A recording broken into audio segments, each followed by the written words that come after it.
He is a father of democracy. He has led a standing ovation when it comes to reforms in the country. He is the king and the game changer of the political arena in Kenya today. It's none other than the knight in the shining armor, the Africa's envoy of infrastructure and development, Raila Amollo Odinga. Transparent elections in Africa, because Africa is the richest continent in the world. It's a paradox that it's also the poorest in terms of standard of living.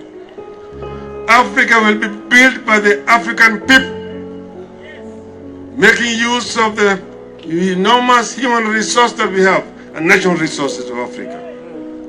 We need friends who will work and cooperate with Africa, but help Africa to achieve true democratic transition.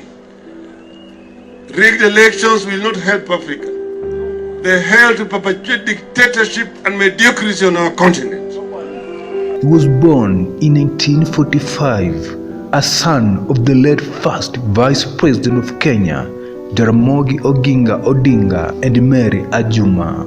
Raila attended Kisumu Union and Maranda Primary Schools. He proceeded to Maranda High School but dropped out in 1962.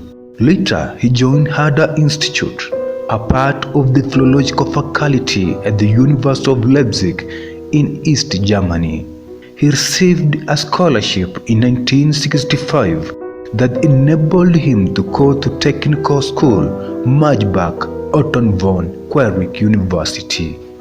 After his sojournment in Germany and West Berlin, as the old adage goes, East-West, home is the best, he returned to Kenya in 1970.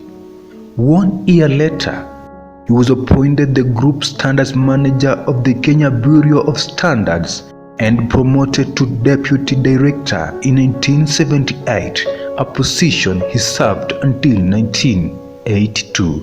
Then this is the year that a coup attempt against Daniel R. Moi took place. This is the voice of Kenya, Nairobi.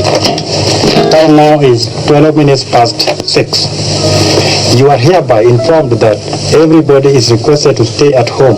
There should be no movement in town. The government has now been taken over by the military until further notice. There should be no movement of persons or vehicles from one place to another. The police should now assume the role of civilian until further notice. Which was alleged to be led by his father Oginga Odinga, several plotters and himself, and was put under the house arrest. He was charged with a treason for 6 years. His political followers christened him Agwambo, a Luo term meaning mystery, and Jakom meaning chairman in 1988. A year he was rearrested and released in 1989. After leading multi-party and human rights crusades together with Kenneth Matiba and Charles Rubia, they were incarcerated in 1990. He was released in 1991 and fled to Norway. It is at this juncture that the Forum for the Restoration of Democracy, known as FORD, was formed, agitating for the return of multi-party democracy to Kenya.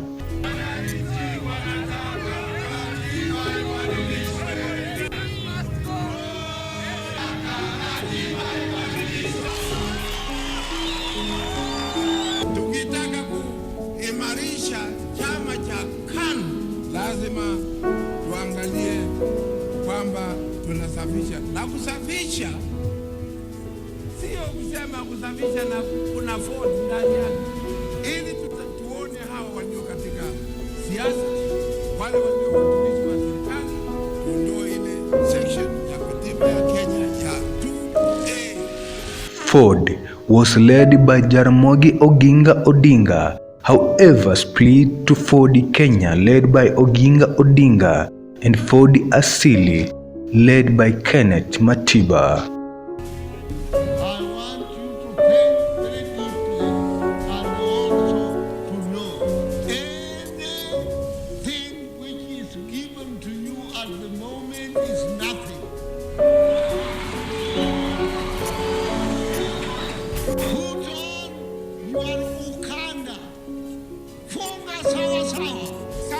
kutakuwa na rais mpya. Kenneth Matiba. In 1992, he contested the parliamentary seat of Lang'ata and won.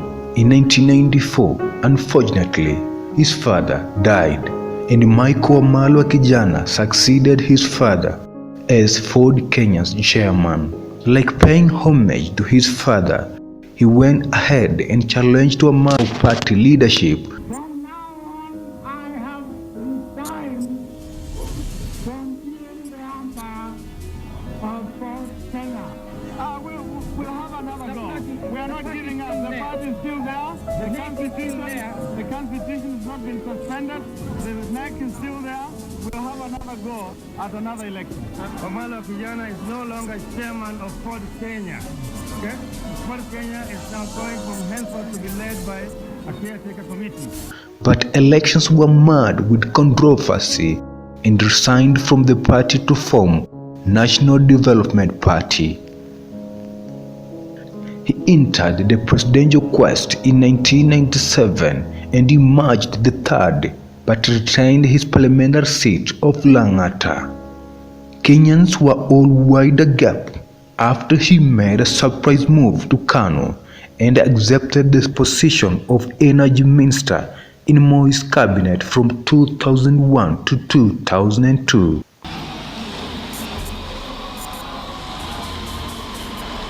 The merger of KANU, a party of government since independence, with the NDP, a proactive and pragmatic party of opposition, presents us with an opportunity to serve Kenyans better. The idea is not merely to dilute one party or swallow another party. There come a time when the nation is more important than an individual. Kanu's election were held and he was elected party's Secretary General, replacing Joseph Kamotho. Raila Amollo Odinga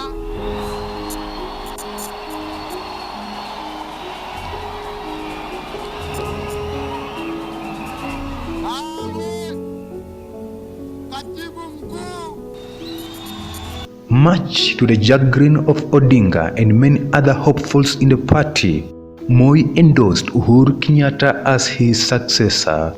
Na huyu mzee Uhuru Kenyatta.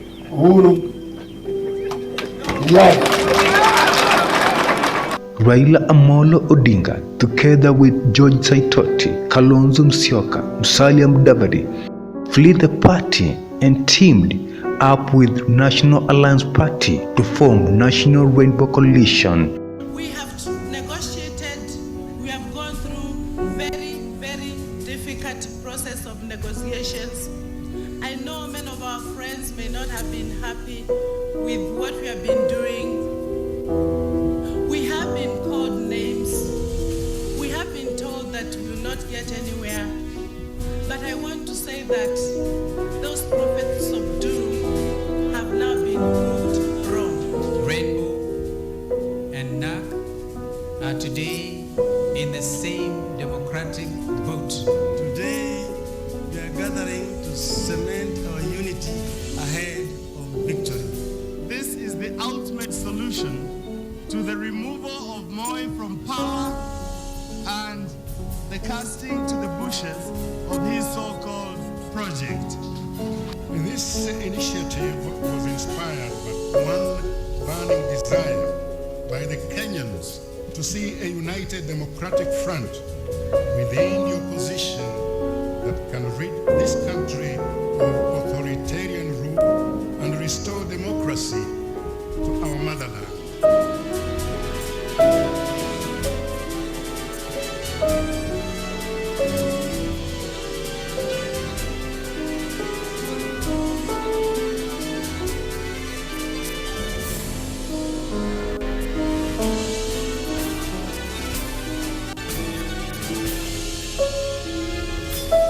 Where Raila declared Kibaki Tosha, an endorsement of Kibaki as the presidential candidate of the coalition.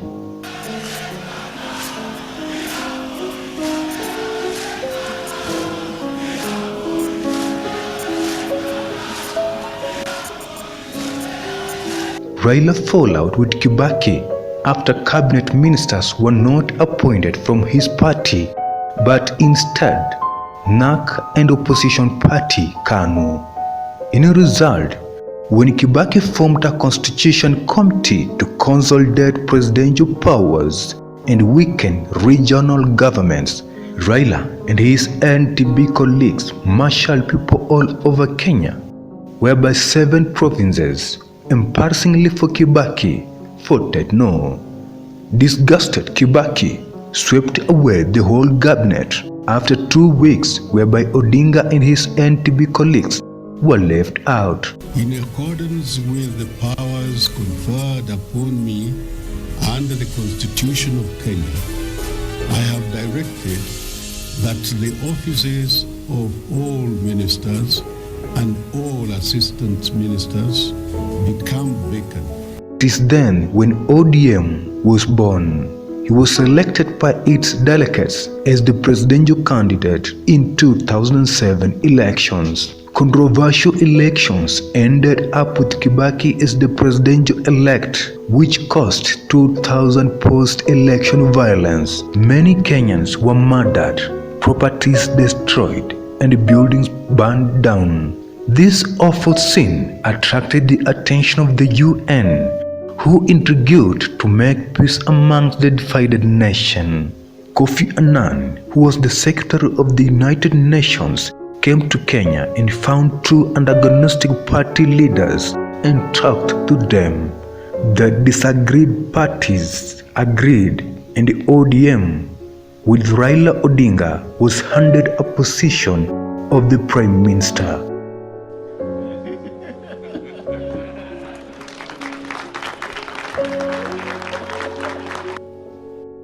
In 2013, a never-relenting and tireless Raila brought up a vivacious campaign, but again lost to Uhuru Kenyatta. And so it was in 2017 presidential elections. But this has never stopped this robust gentleman from making reforms in the country. After the 2017 election, a nation was about to be torn into 2. Raila, a foreseer, saw that. Therefore, him and President Uhuru Kenyatta reached out to each other for the handshake. We have a responsibility as leaders to be able to come together to discuss these issues and to find solutions. Solutions that will bind our people together, that will unify our country, and that will give us a life cycle that is beyond the 5 years that we have established for ourselves. Tumekuja pamoja na ndugu yangu Uhuru Kenyatta. Tumeongea kwa kirefu na tumekubaliana ya kwamba tunataka kuunganisha Kenya iwe taifa moja. Na tumesema mgawanyiko ambayo imekuwako tangu uhuru mpaka leo itakwisha hapa na sisi. One of the major steps that has united the nation. Coincidentally, after the handshake, Raila Amollo Odinga was appointed the Africa's envoy of infrastructure and development, a position he is currently holding. Baba dominates the history reforms of Kenya. Today, he is all over preaching peace and explaining the importance of having a united nation. That marks the end of our segment today. My name is Kuoba Barasa.